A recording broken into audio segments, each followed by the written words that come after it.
E aí, alunos, aqui é a professora Elana, aluna de português, e hoje eu vou fazer a correção do caderno do aluno do terceiro bimestre do sétimo ano do ensino fundamental. Essa é a parte 1, com as atividades 1 e 2. Se você precisa desse material em PDF, eu vou deixar também aqui no vídeo o link no meu Drive, onde você encontra para baixar esses e outros materiais. Eu vou deixar também aqui na descrição as playlists de vários outros vídeos que eu gravei, tudo organizadinho, e aí você encontra com mais facilidade outros vídeos da Aprender Sempre, Caderno do Aluno, AP. Se você gostar desse vídeo, deixa o seu like, que ajuda bastante o canal a ser divulgado. Se inscreva e ative as notificações para receber os novos conteúdos que vêm por aí. Me siga nas redes sociais, é tudo Elana B. Poloni. É isso então, bora lá! Atividade 1. Ampliando o olhar. Há muitas maneiras de receber e compartilhar informações.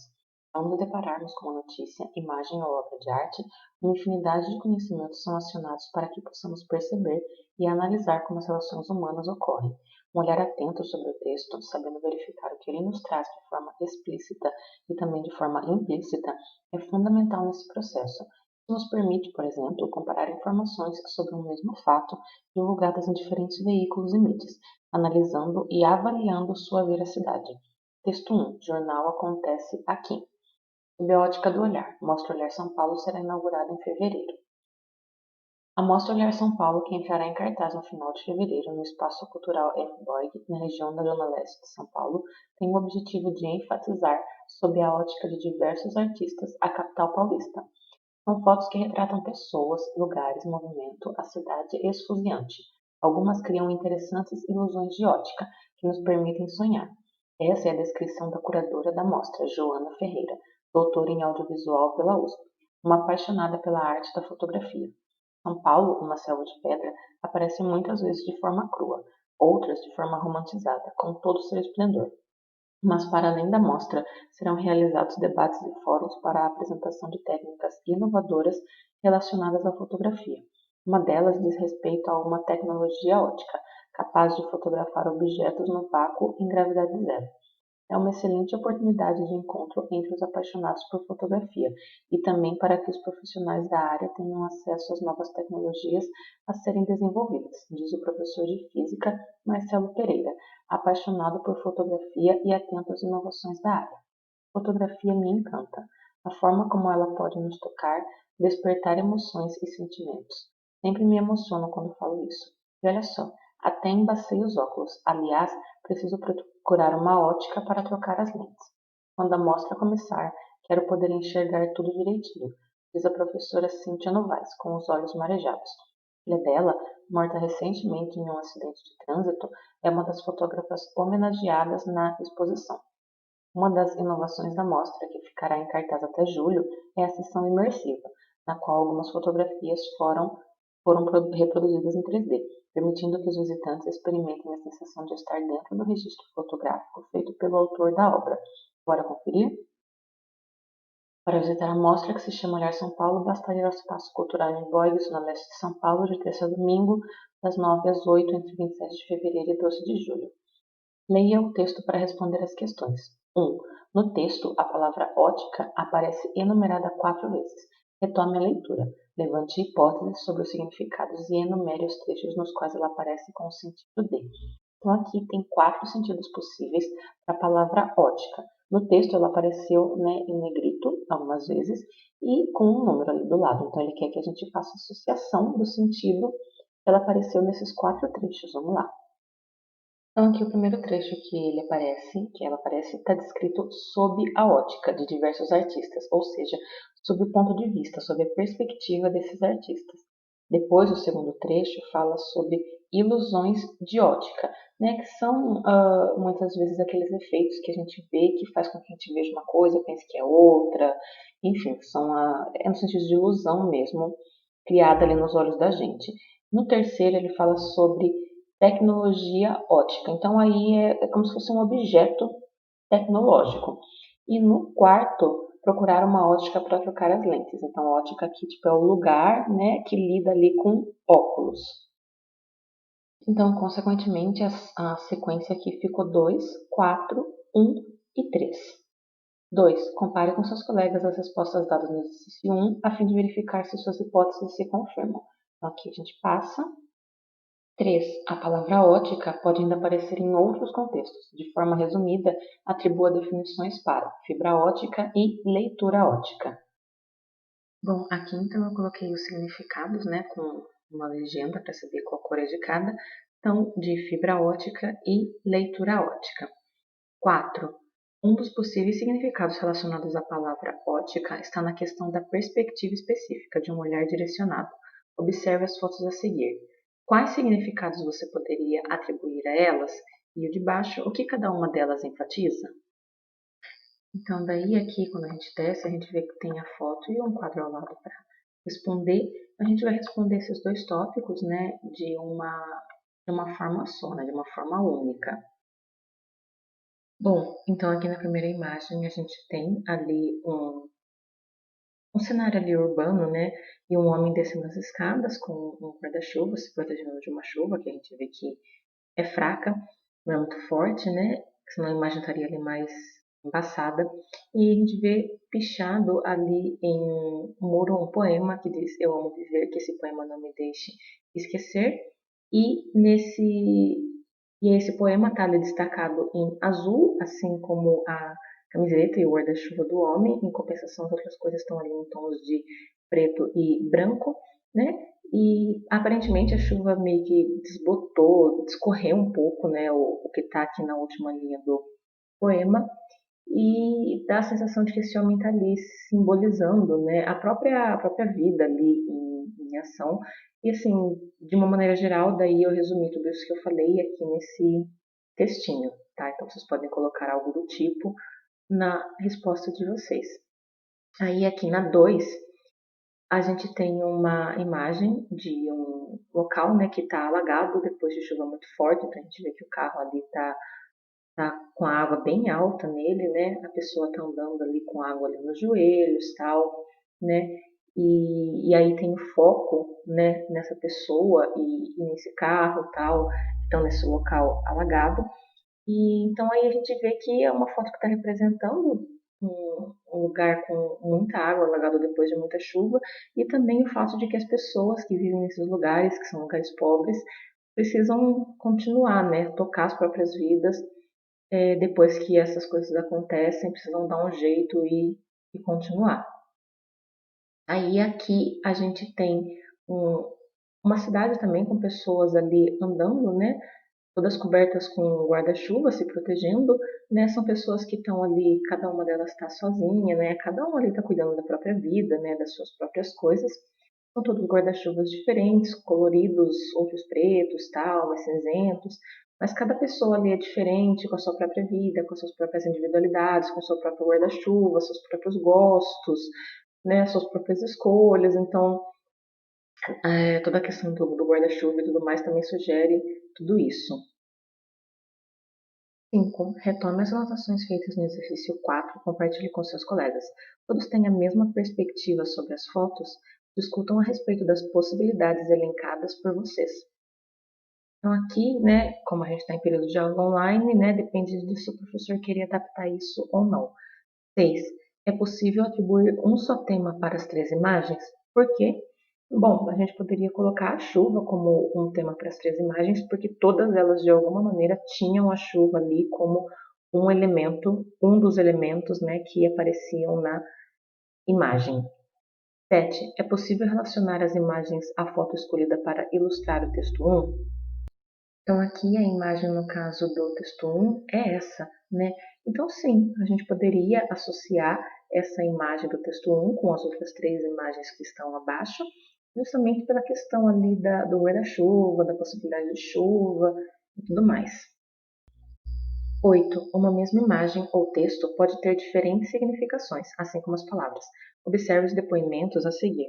É uma excelente oportunidade de encontro entre os apaixonados por fotografia e também para que os profissionais da área tenham acesso às novas tecnologias a serem desenvolvidas. Marcelo Pereira.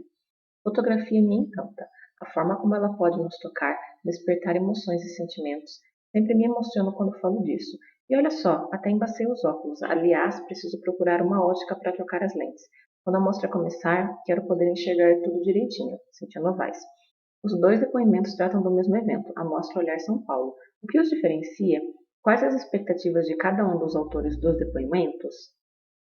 Aqui o que diferencia, né, os dois depoimentos é o objetivo que eles têm, né, ao irem na mostra. Então, no caso do primeiro, o Marcelo, ele tem um objetivo profissional, né, de ir nesse evento, porque ele está falando ali sobre a possibilidade de encontrar profissionais da área, que é bom para apaixonados por fotografia, né? Porque você vai encontrar outros profissionais, então você vai fazer outros contatos, você vai ter acesso a novas tecnologias. Então, o objetivo dele é profissional, é nesse sentido que ele quer ir. Já no caso da Cíntia, ela fala que a fotografia é encantadora, que ela toca a gente, desperta emoções, sentimentos, que ela se emociona, né? Que ela precisa trocar os óculos para ir lá e poder enxergar tudo direitinho, né? Aproveitar tudo. Então, o objetivo dela é um objetivo mais subjetivo, né? Nossa, até rimou.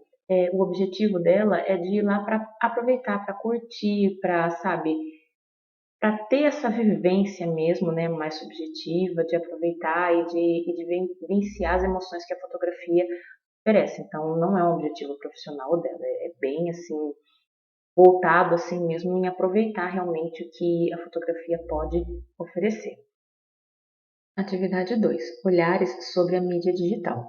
O termo mídia refere-se a um conjunto de pessoas, meios de comunicação, função profissional relacionados à área do jornalismo e publicidade. Quando alguém utiliza o termo mídia impressa, está se referindo aos jornais, revistas, anúncios publicitários, dentre outras possibilidades.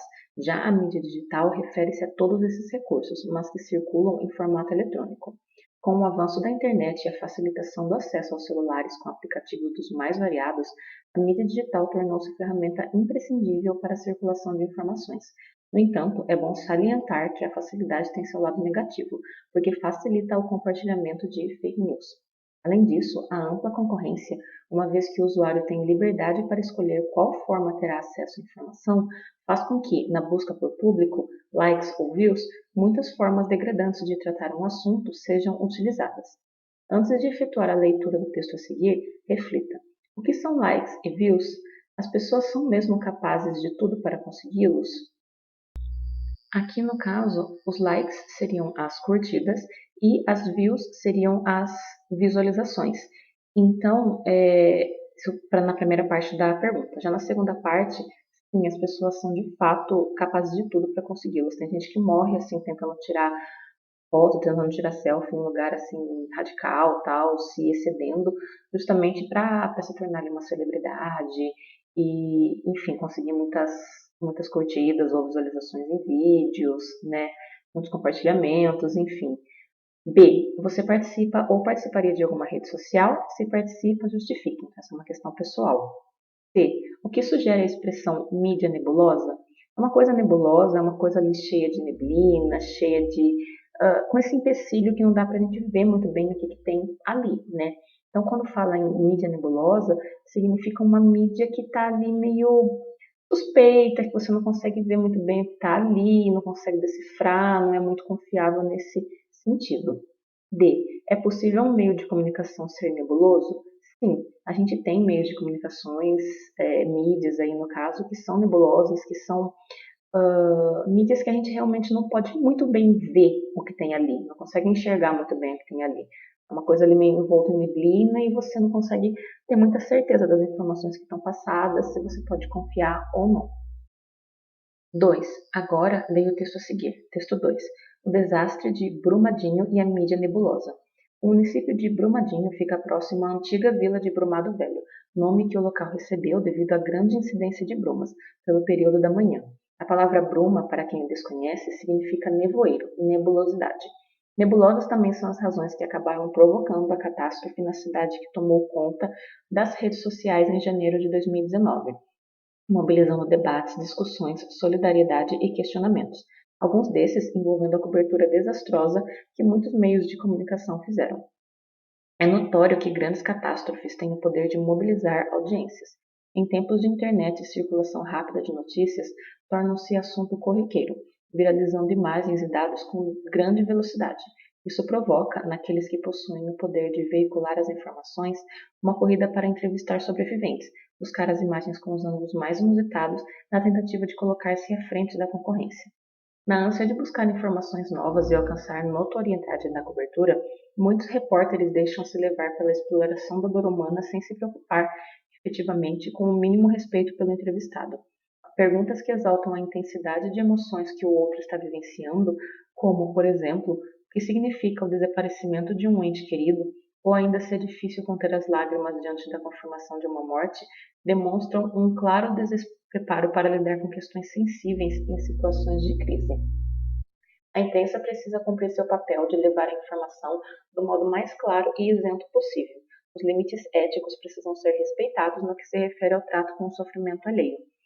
Susan Sontag, em seu livro Diante da Dor dos Outros, salienta que as pessoas que acompanhavam o noticiário, no caso referindo-se a Sarajevo, pouco entendiam sobre a guerra. Não há substituto para a experiência, e essa observação originou as reflexões do seu livro. Retomando essa ideia, nada pode explicar ou mesmo demonstrar a experiência de dor que o outro vive. Podemos, entretanto, ter empatia, mostrar o que ocorre buscando uma aproximação com o entrevistado de forma correta, ética, para que o público a ser atingido compreenda que, mesmo diante de uma dor que não se pode mensurar, é possível ser capaz de indignar-se a ponto de querer uma efetiva retratação de quem cometeu o erro. É importante perceber que uma tragédia ambiental e humana como a de Brumadinho, repeteco ainda mais trágico em número de mortes da que ocorreu há 4 anos na cidade de Mariana, com o rompimento da barragem de Fundão, ocorre facilitada por um descaso institucional, que envolve também o poder público em sua ausência de fiscalização adequada. Segundo dados amplamente divulgados pela imprensa brasileira e mundial, o rompimento da barragem de Fundão é considerado o maior desastre industrial do mundo envolvendo barragens de rejeitos, com um volume total despejado de aproximadamente 62 milhões de metros cúbicos. Também foi o responsável pelo maior impacto ambiental da história brasileira. O que ocorreu em Brumadinho não terá o mesmo dano à natureza, porém o número de mortes é superior ao de Mariana. É preciso acompanhar, fiscalizar o trabalho das mineradoras, verificar de forma eficiente se as barragens utilizadas para os resíduos de mineração dispõem de equipamentos de segurança, rever a legislação e promover efetivamente um ajuste de conduta no que se refere às normas de segurança envolvidas. E mais este evento, o qual demonstra claramente o quanto o fator humano ainda é desconsiderado neste país, não caia nas brumas do esquecimento. Não seja envolto em nevoeiros e se perca em meio a tantas novidades e notícias que nos bombardeiam diariamente. Buscar audiência com a tragédia alheia não é novidade em nossos meios de comunicação. O que precisa ser novo é nosso olhar crítico e cidadão em solidariedade às vítimas e em indignação e luta para que outros eventos dessa natureza nunca mais ocorram. Que os meios de comunicação, os influenciadores digitais e todos os veículos empenhados em compartilhar as informações sobre o ocorrido pautem-se pela ética, pelo respeito e que saibam comportar-se de forma humana diante da dor dos outros. Marcos Hoff. Texto 3. Bruma dor. A névoa encobre a lembrança. Dores que se calam perplexas, no esquecimento a dança macabra. Da dor e caos a desordem resumida. Mães choram suas crianças, pais lamentam sua condição, sua vida. Até quando as brumas encobrirão os desatinos? Sorrir diante da bruta flor que floresce na lama. Eterno desafio, ser forte é o que nos alimenta. Marcos Hoff. Após a leitura dos textos, responda as questões. 1. Os textos 2 e 3 fazem menção ao mesmo evento, com perspectivas diferentes, porém ambos remetem aos mesmos valores humanos. Que valores são esses? Esses valores que tanto o texto 2 quanto o texto 3 mencionam são a ética, são o respeito, a sensibilidade, a solidariedade. 2. O que o título do poema, texto 3, pode significar? Então, o título do poema é Brumador, né?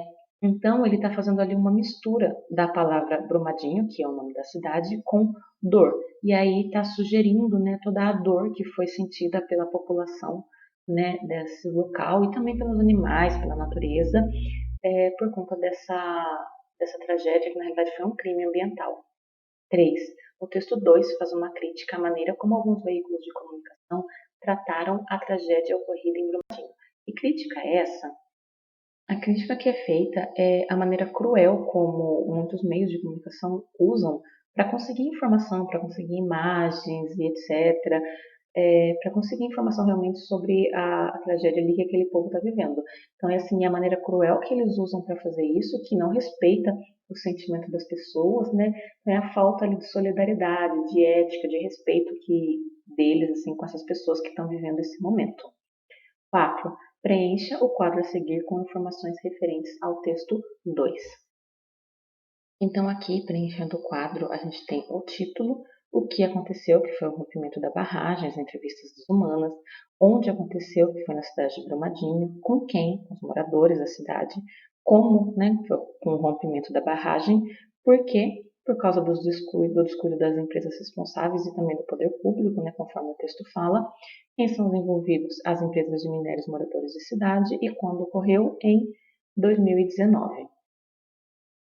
5. Utilizando os elementos que você elencou na questão 4, escreva um parágrafo resumindo o texto lido. Não se esqueça de revisar seu texto para que ele fique adequado à norma padrão. Então, é uma questão pessoal, né, porque cada um produz o próprio resumo, mas basicamente vocês vão pegar todas as informações que estão nesse quadro da questão 4 e vão juntar tudo ali, né, em um parágrafo que resuma o texto. Né? Observem que assim, não é simplesmente copiar um do lado do outro, mas precisa colocar ali algumas palavras para dar a liga, né, e formar ali o parágrafo de vocês. 6. A perspectiva utilizada no poema Brumador é a mesma de O Desastre de Brumadinho e a Mídia Nebulosa? Comente. Aqui, pessoal, o assunto, assim, dos dois textos, eles se complementam, né? Eles se entrelaçam, se relacionam. Mas a perspectiva é um pouco diferente, porque no poema ele vai focar mais na dor e no sentimento de perda e tudo mais das pessoas ali.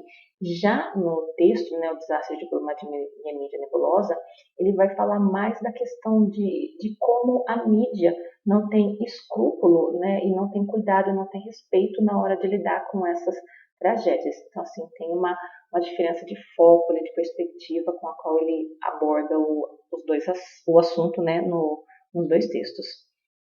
7. Observe o trecho do texto 2.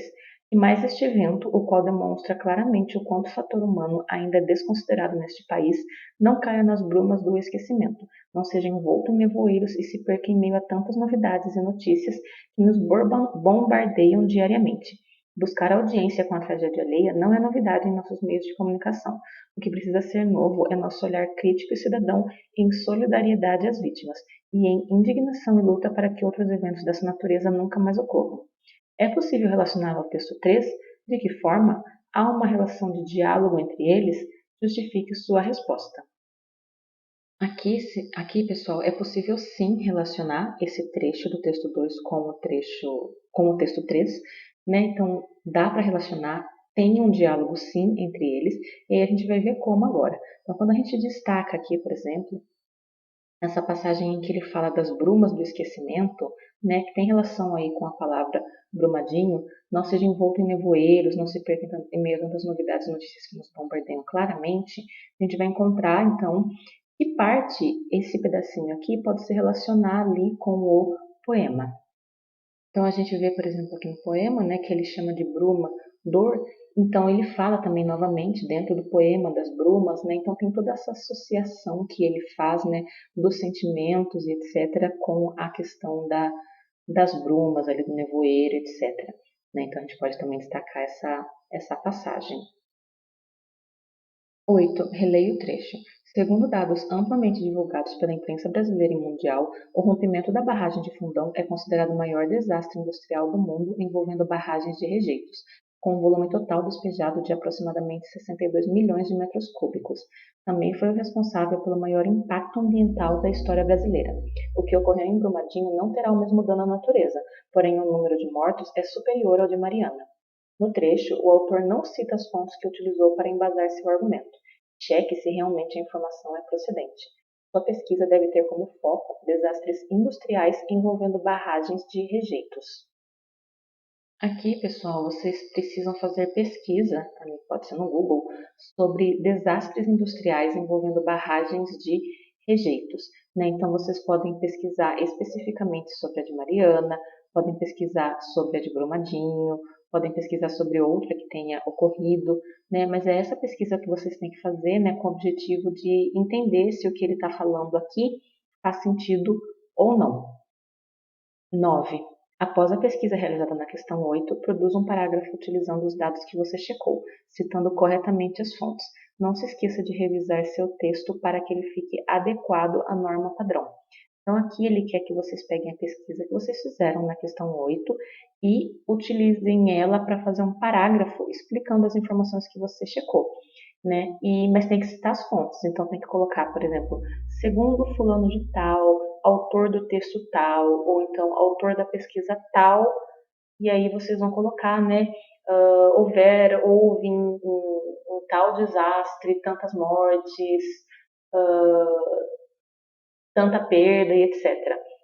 Então é nesse sentido, tá? Colocar as informações que vocês encontraram, mas tem que colocar a fonte, tipo, segundo o fundo de tal, o autor de tal texto, segundo a universidade tal, que fez tal pesquisa, né? Então tem que citar essas fontes aí para não parecer que é uma informação que foram vocês que inventaram, para mostrar que vocês realmente pegaram de uma fonte confiável. 10. O texto 2 é um texto de opinião, já o texto 13 é um poema. Anote no quadro a seguir as características de cada um. Então, aqui, quando a gente compara, né, os dois, a gente vê que o texto de opinião é objetivo, já o poema é mais subjetivo. O texto de opinião é dividido em parágrafos e o poema em estrofes e versos. No caso do texto de opinião, ele tem fatos e opiniões e ele usa argumentos para defender as opiniões do autor e para convencer o leitor de que essas opiniões é que são corretas. Já o poema, ele tem ali um jogo de palavras, figuras de linguagem, etc. Então, essas são algumas características que a gente pode apontar, né? E diferenças também entre esses dois gêneros. Bom, com isso nós terminamos mais essa parte, então, se esse vídeo te ajudou, não esquece de deixar o like para ajudar também o canal, compartilha com os seus amigos e se inscreva para ficar por dentro do que aparece de novo aqui no canal. É isso, até a próxima e tchau, tchau!